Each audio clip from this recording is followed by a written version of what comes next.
চাওক কেনেদৰে মুখ মেলি আহাৰ বিচাৰিছে। এই দোস্ত, আজি মই এটা বিশেষ বস্তু দেখুৱাম বুলি ভাবিছোঁ আপোনালোকক। তাৰমানে বস্তুটো হ'ল বুলবুলি পক্ষীৰ বাহ।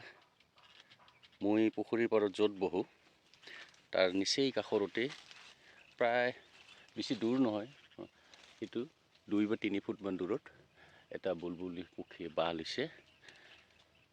তাতে বৰ্তমান এই পক্ষীটোৰ 2টা পোৱালিও হৈছে।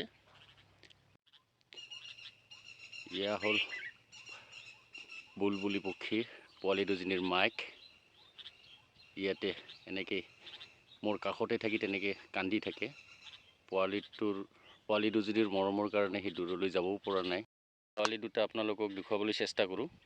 গছত অলপমান উঠি গৈ চাব লাগিব। আহক আমি পোৱালি দুটা চাওঁ। এনেকৈ অলপমান উঠি গৈ এনেকৈ গৈ কিনি চাব লাগিব।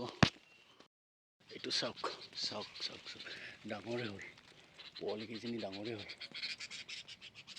2টা আছে, মাইকে খুব হুলস্থুল কৰি আছে। এতিয়া